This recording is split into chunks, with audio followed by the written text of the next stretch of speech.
arrinkaasuu galay. waxaa loo sheegay inay la nooshahay gabdho ay saaxiiba yihiin.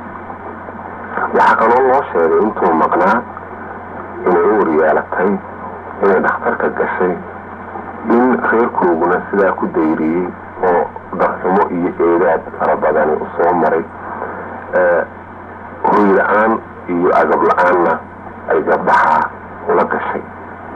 xasan bal ka wardoon buu is yidhi. maalintii dambe waxaa loogu geeyey iyagoo ku jirta maqsin yar oo aada u kooban oo 2 sariiroodoo bira iyo ashuun yari dhex yaalaan. ilmihii ay dhashay oo markaa inan ahaa ayaa xool yar ku dhex jiray. walaal Maryam iska warran buu yidhi.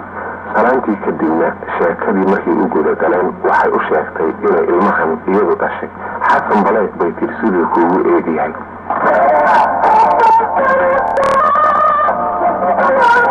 Maryam xasan waxay ku tiri walaal sidaa igu qaado, laakiin wuxuu yidhi aan soo tashado. markuu suuqii ku soo noqday dhallinyaradii u xansaday awogaal ayaa warsiiyey sabaradii sirta ahaa ee jacaylkeedii hore ayuu helay. wuxuu ogaaday inay isku wanaagsanaan jireen nin baanka ka shaqeeya oo nuuraanin la yidhaah. markii walicii ugu horreeyey u qabtay ayay u sheegtay nuuraanina iyadoo wuu ka tala baxay oo Kaahamalayko oo walaasheeda ayuu u wareegay.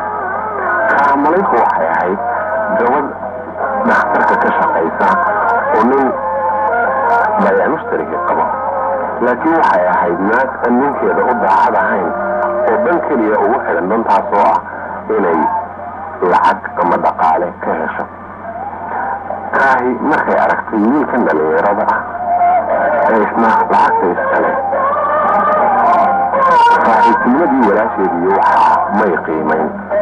Maryamna markay aragtay inuu ninkii digarogasho sameeyey ayay xasan iyadna kusoo digarogatay. xasan arrimaha markuu ogaaday xamar wuu ka soo ambabaxay oo adeerkii ayuu soo raacay. dukaano ayaa loo furay. markii bayaan mushtarkii uu gudagalayna allaha naxariistay adeerkii ayaa geeridu u timid. adeerkii wuxuu xasan kula dardaarmay in inantiisa orad iyo isagu ay isguursadaan, reerka iyo xoolihiisana oo xasan mas-uul ka yahay. xasan arrintii wuu aqbalay. 2 sano